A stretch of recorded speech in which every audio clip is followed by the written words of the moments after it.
I passed the exam. How about you? Oh my god, me too! Oh, I'm hungry. I think we deserve to eat. Oh, let's go. Do you want street food? Yeah, well, let's go! Let's go!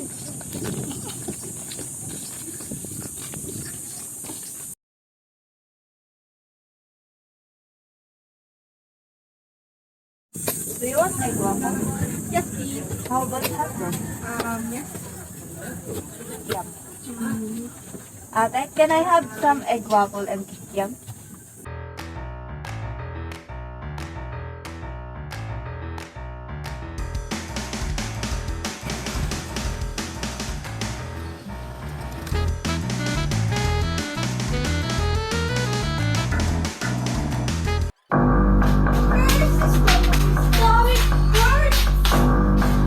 Faster! Faster! Just wait!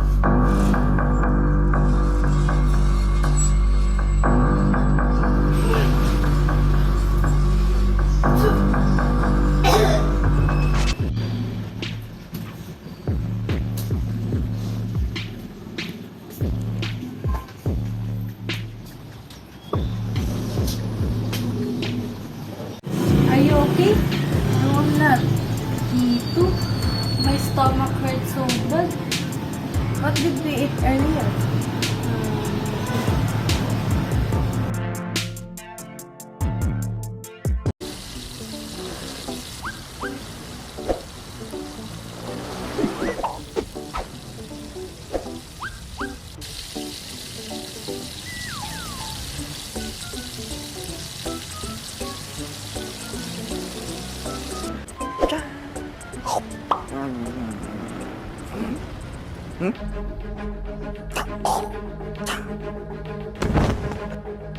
Hoy! Di ka pabayad!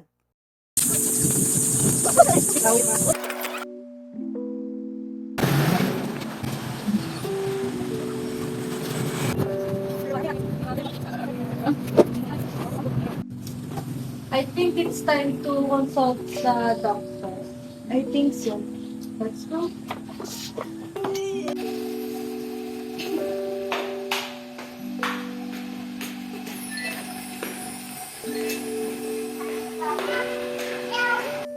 Good morning po.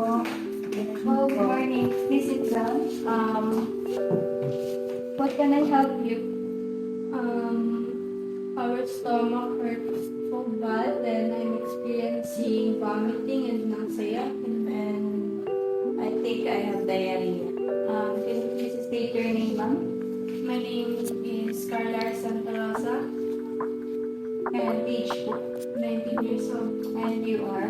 Generous people Talanas, age 19. So what are you feeling today? Our stomach is in really bad condition. How long have you been experiencing it? It almost 2 days.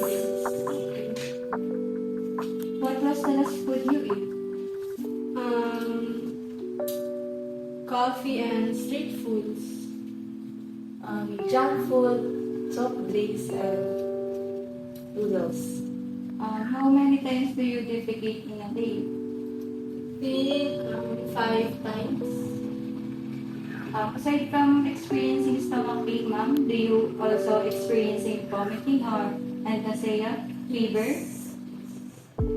As for your condition, as you said earlier, ma'am, you're experiencing vomiting, diarrhea, fever, and stomach pain. It is a sign and symptoms of food poisoning, ma'am, and peptic ulcer. Food poisoning is one of the most foodborne illnesses. They contaminate food at any point of processing and production, and it can also occur anywhere, even at your own household. These are transmitted through infectious organisms such as bacteria, viruses, parasites, or toxins. It actually happens when you eat a piece of food that has a bacteria on it. Bacteria such as Salmonella and E. coli.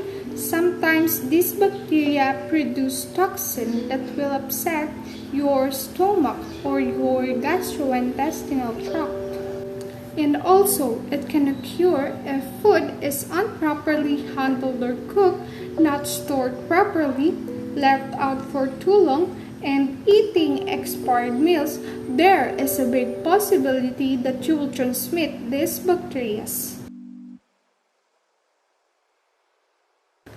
Food poisoning symptoms can be anywhere from mild to very serious.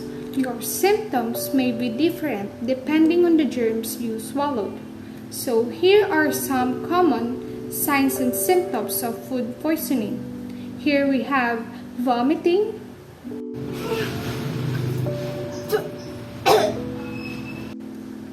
diarrhea,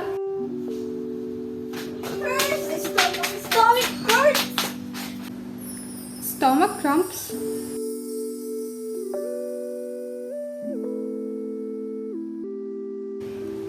and lastly, fever. This part, we will give you a first aid technique and you will learn what to do if someone is food poisoned. So the following symptoms may appear within 3 to 36 hours after eating contaminated food. So these are the nausea, vomiting, abdominal pain, diarrhea, fever, and dehydration are the common symptoms of food poisoning. So if you see someone or if you encounter someone that experiencing these symptoms, then you should follow this first aid technique. First thing that you need to do and you need to remember if you're experiencing the food poisoning is you need to stay hydrated. Try to keep up with every time you have a loose bowel movement. Try to drink fluids, especially water.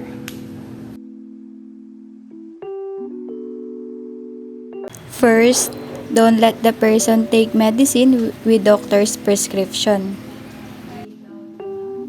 Second, lay the victim on her left side. Third, make the victim drink a home-made oral rehydration solution or aerosol. Just mix 1 teaspoon of salt and 4 teaspoons of sugar in a liter of water. Fourth, call a doctor and follow their advice. Do this as quickly as possible if the person is particularly vulnerable. Ma'am, as I observed, you have also a sign of ulcer because of too much pain of your stomach. As you said earlier, you eat spicy food, drinking soda, and drinking too much coffee. As I advise, you need to avoid some of food that can affect your stomach. Stomach ulcer, or better known as gastric ulcer, is the holes on the lining of the stomach. Stomach ulcer is a type of peptic ulcer disease. Peptic ulcer is an ulcer that affects the stomach and the intestine. Stomach ulcer is easy to cure, but it can get worse if not immediately cured. In order to prevent ulcers, it is appropriate to exercise every day so as not to experience stress. You can also avoid drinking alcohol so that the condition of the stomach does not worsen. The other way is to have moderation in taking medicine. Also, the correct examination of what is eaten. It is only proper to keep the hands clean by washing the hands. Let's practice doing this to prevent ulcer disease.